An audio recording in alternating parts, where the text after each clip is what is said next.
Hi, welcome back. So the moment has finally come to unveil my dream lathe, and it's one of many dream lathes, but I guess we make dreams come true one by one. And let me just put down the camera and we'll start to unwrap this. And now I had to dismantle from the pallet. This was on the pallet as well, the legs here, just to get it in the shop, and with the help of father-in-law. So we'll see how it goes by myself, but at one point I will have to call him back. So yeah, let me just put down the camera and we'll start off.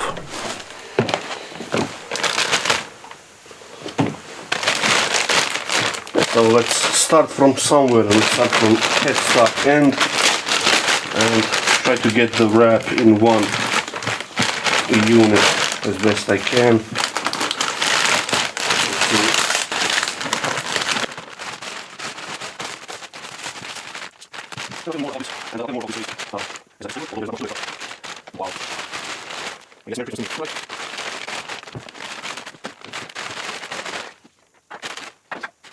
These are instruction manuals, and this machine is from Steinert company.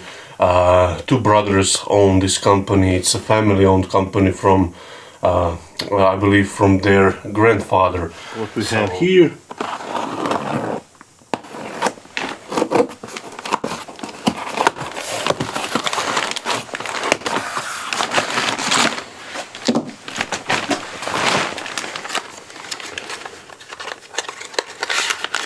Okay, so this is the spur drive,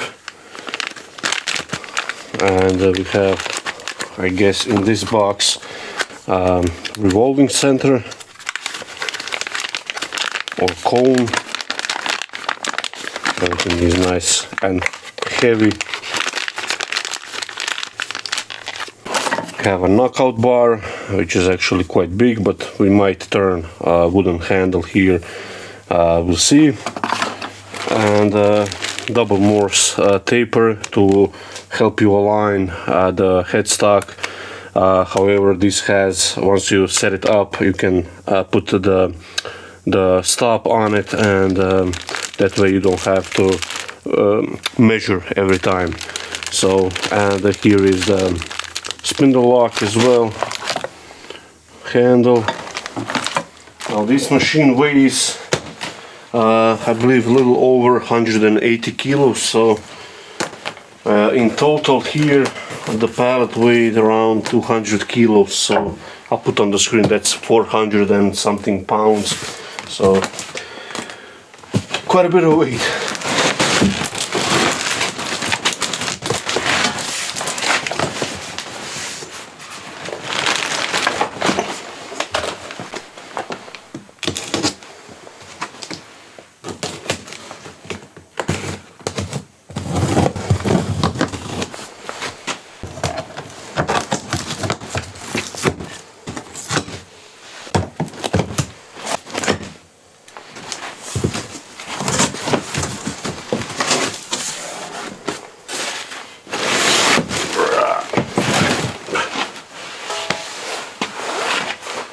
Right.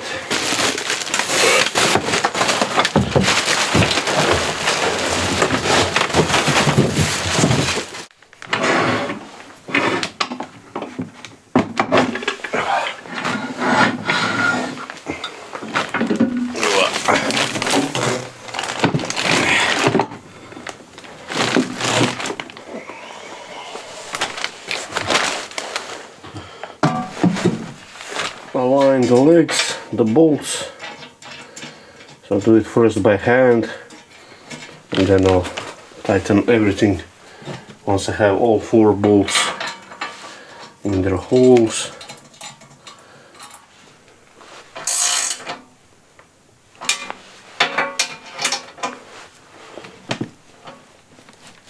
So now the fun part.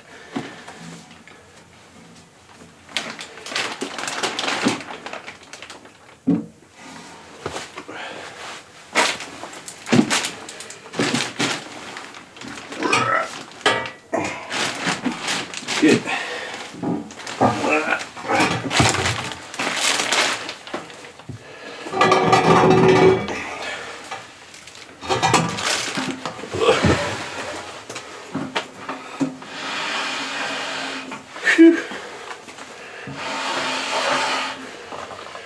Okay, so to measure the height, the proper height, just put the spur drive in and then measure up to the center how much there is. This is 113 centimeters and 2 mil. So I think I don't have to raise anything. I think my elbow height is around 112 centimeters, so that will be okay. It's a little bit on the higher side, which is to me better than to have it too low, which then you have to hunch over, which standing a long day at the lathe can be quite uncomfortable. So that's okay. Only I'll put on 4 corners here on the legs, I'll put a little tiny shim of wood, so there is a buffer between lathe and the concrete. So we'll cut the sellotape.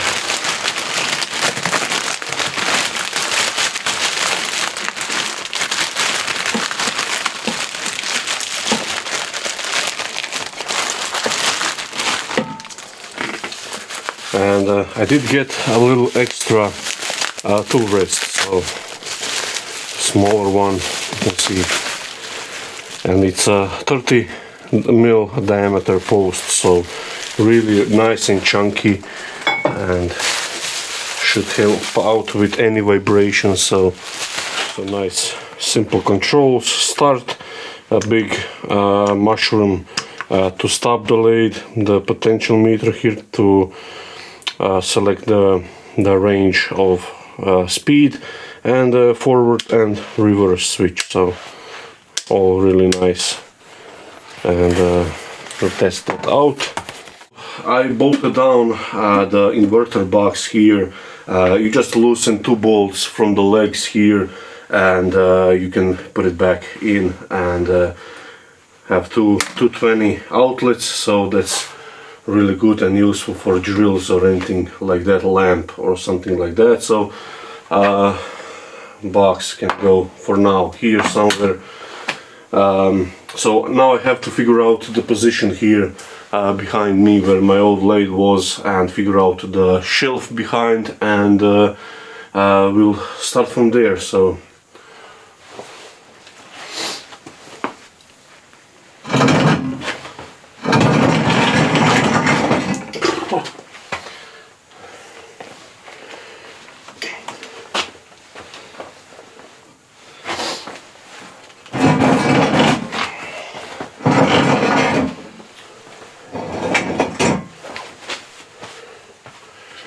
Alright, so that's pretty much the position where I want it. So I'll mark the corners here where the hole is, mark on the concrete, and then I'll drill it, attach it to the concrete, and like I said, I'll put a little tiny piece of timber in between, and then I can install the shelf.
Did it ever happen to you, like whenever you like changing your shop layout a little bit, and then you came across stuff like this, and then you start to curse that one who made that job a lot harder than it should be, then you realize it was you actually that complicated things. So yeah, so I have I guess few minutes to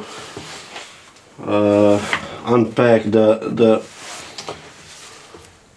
tape here. Just have to find the start, I guess. So here we are in all of its glory. Now just ignore the dust hood over there. I'll assemble that a little bit after, once we try out with this tiny little ball. It's not appropriate to this size, but we'll get the chance to max the lathe. I want to show you the tilting mechanism, the feature, the sliding tail headstock and everything. So this is Killinger lathe.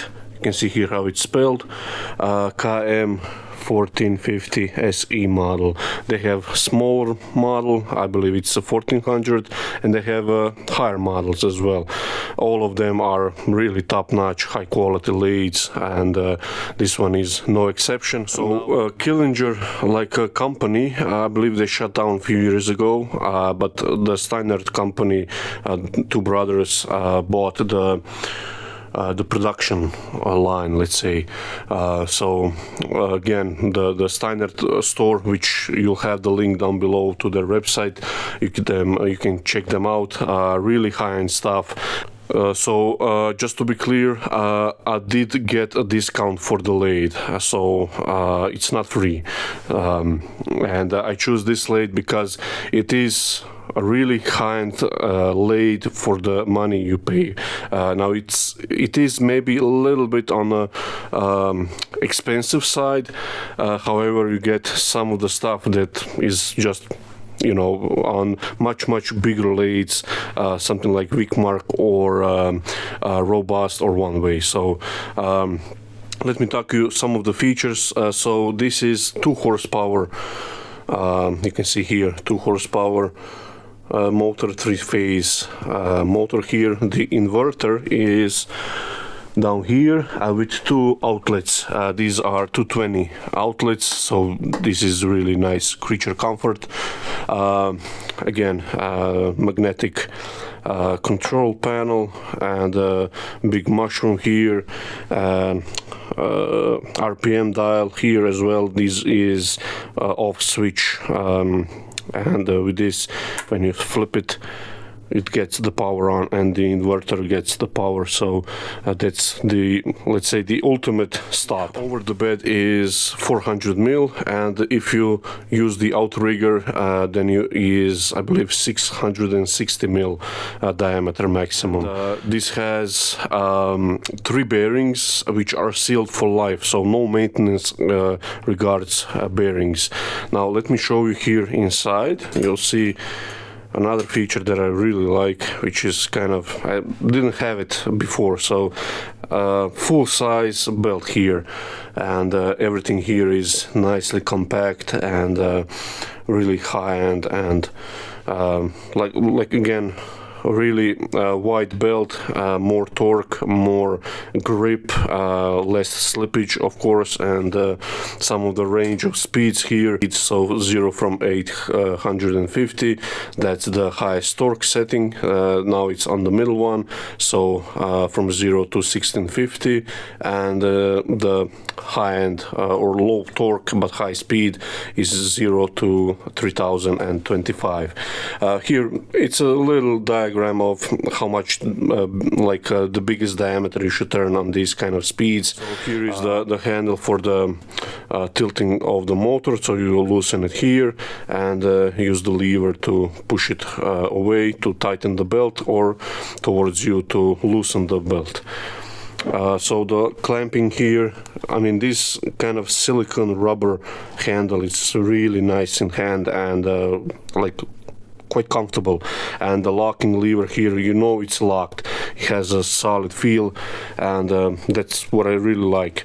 Now this is something I already adjust. Let me just turn on the light, maybe you can see it a little bit better.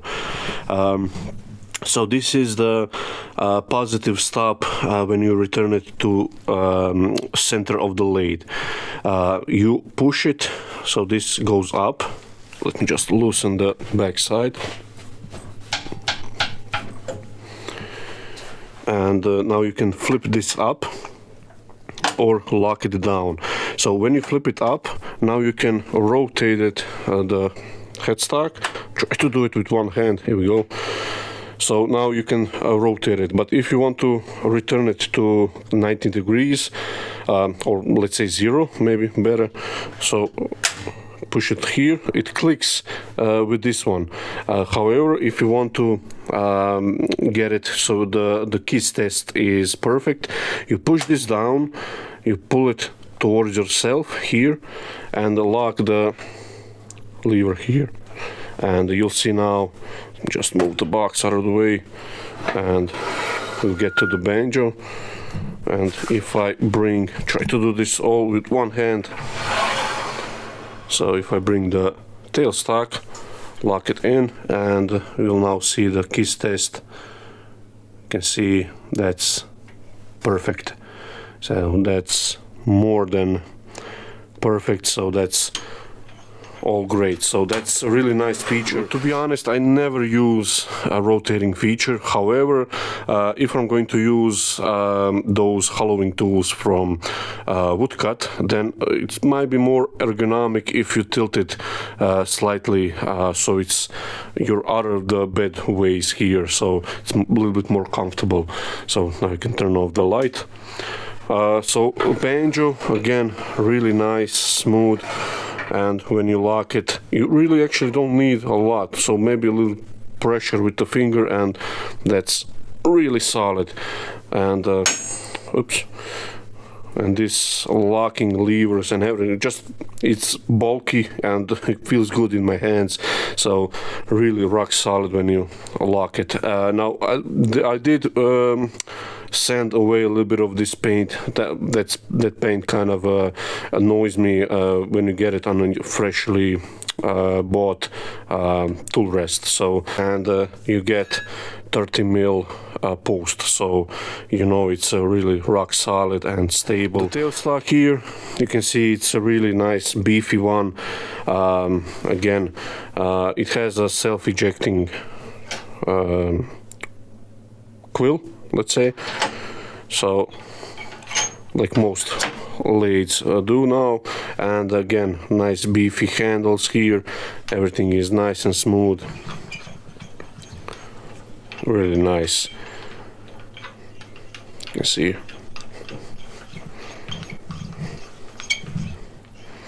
now the clamping mechanism here drops down. Now I might put maybe a little bit of isolating tape here so it doesn't bang, but no big issue. It slides really nice and easy with one finger, and when you lock it here, really you feel it when it's nice and locked, and really nice and stable. And I'm not sure if I mentioned in unpacking portion of the video, this has 185 kilos, I believe, so that's quite good. But even with that, I bolted down to the floor, so it's even more has weight, and it doesn't have the motion of rocking when you have a little bit like disbalance on the ball here. So let me just bring this out here, get the box here. I can tighten this. Really nice positive feel here. This is the indexing portion, so you flip it like so, and let me just grab with another hand, and now it's locked. And here you can see you have the indexing number, so all the way to 36 indexing points. So you just undo this, and now it's nice and free to move. And I never had this on the lathe. You actually can feel like how well it's made. I'm not sure if that's the right word. Like I said, I didn't get this lathe for free, so I did get a discount, but however, no other like obligation to Steiner company. But this is really, I mean, the feel of the weight of the bearings inside and motor and everything. Just feel the how should I say this? Maybe you have the right words, since I don't have. So let me just show you the box here. So this is now on the middle pulley, and we'll start slow. Maybe put it here. There we go. So let's start with all the way down. So you press it at the start. You maybe hear the little bit like humming. And when you start to flip the potential meter, so let's see where it starts. So here, so that's 98. Maybe I can go a little bit slower.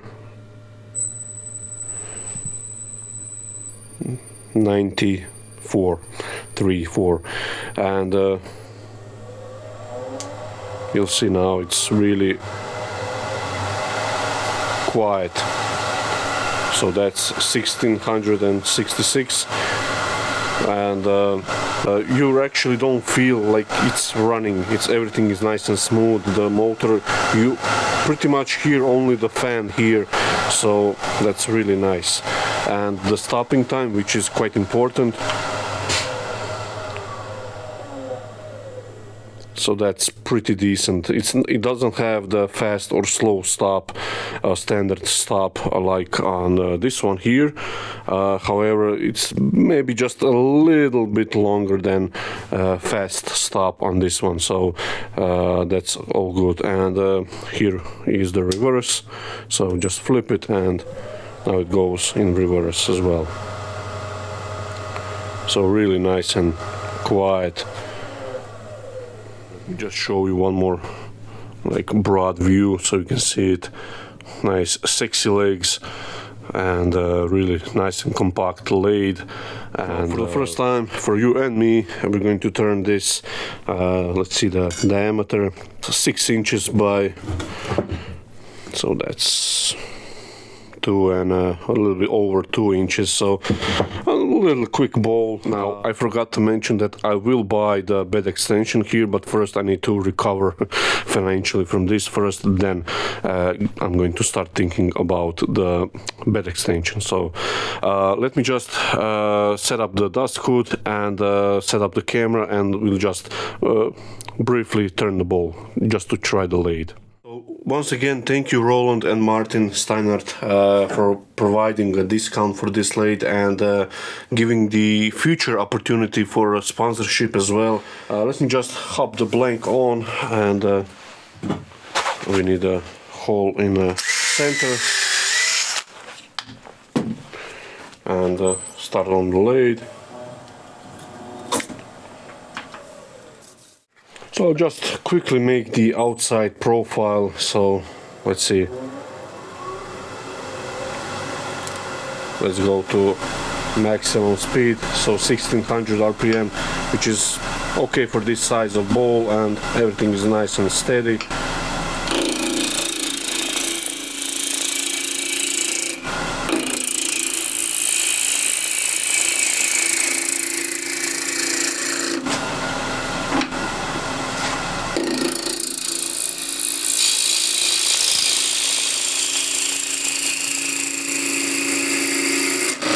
This is spindle gouge.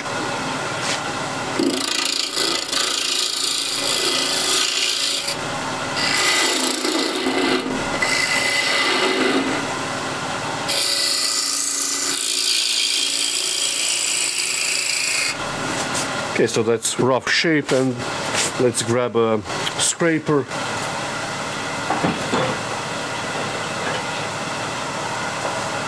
So this is the shear scraper, and just going to flatten the bottom, so the rest needs to go up a little bit more.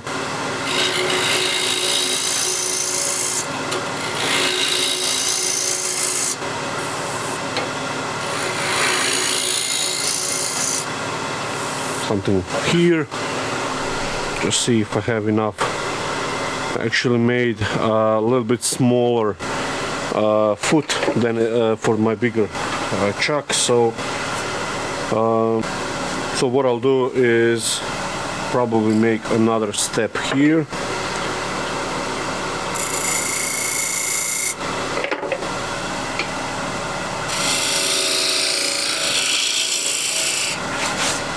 A little mistake on my part, and just make a little cove here, so it looks like I meant to do this, and we can make a decoration here like so.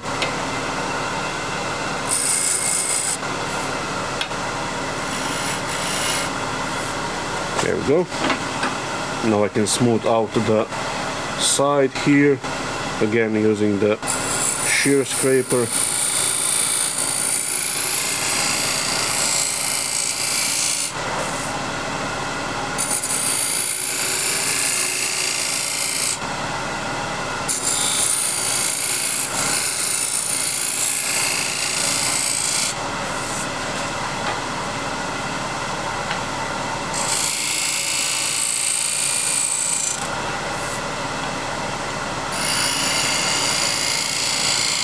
And use the scraper in shear mode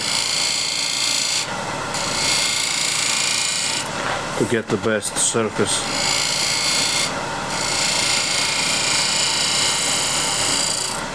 So let's stop for a second. Okay, so that's pretty good surface. I can flip it around. This will be more of a tool finish, if anything else. So again, put the spindle lock in. So this is now nicely in the chuck, so we can hollow this out. For now, I'll just use the spindle gouge.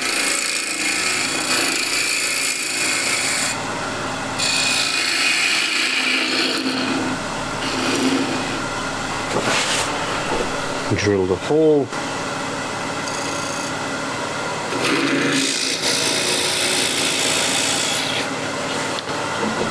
And the bulk of it I can remove with the spindle gouge.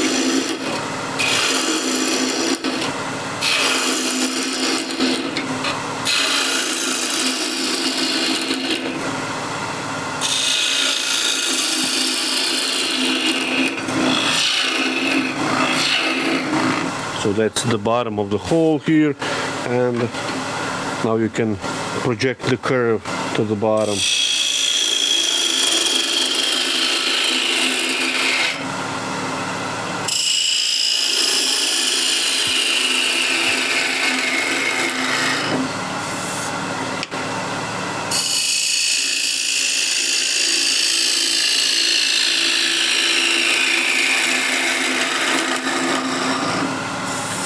So now I'll switch to ball gouge. It will give me a little better angle.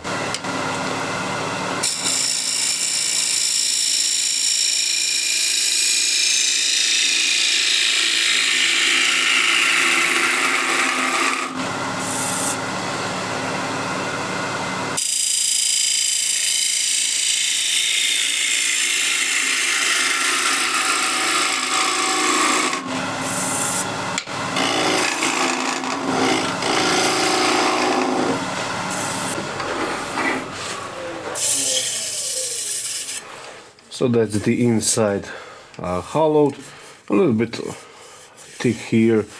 I can go one more cut.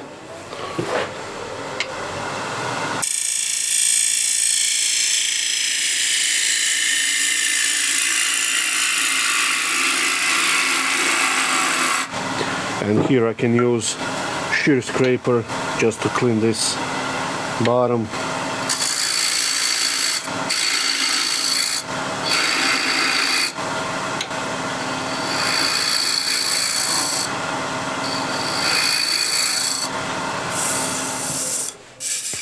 So that's, without sanding, nice quick little bowl. Nothing special, but a little mistake on the bottom, but you can make it a feature if you want. So again, thank you Roland, thank you Martin from Steinert for providing the discount for this lathe. It's a dream come true. It's a really nice solid lathe. I like this setup the best. Over the years I've tried many setups. Now if you see the breath, it's really cold today. I really like this setup with the dust hood here as well. I've tried many different options, but with this 2 horsepower dust extractor, this works excellent. Picks up pretty much all the dust when sanding the bowl, and like I said, the lathe is perfect, and I mean it's just dream come true. And once again, thank you all, and finally time to focus more on tool videos, on specific tools, and yeah, once again, thank you all from the bottom of my heart. Thank you Roland and Martin, and see you in the next video.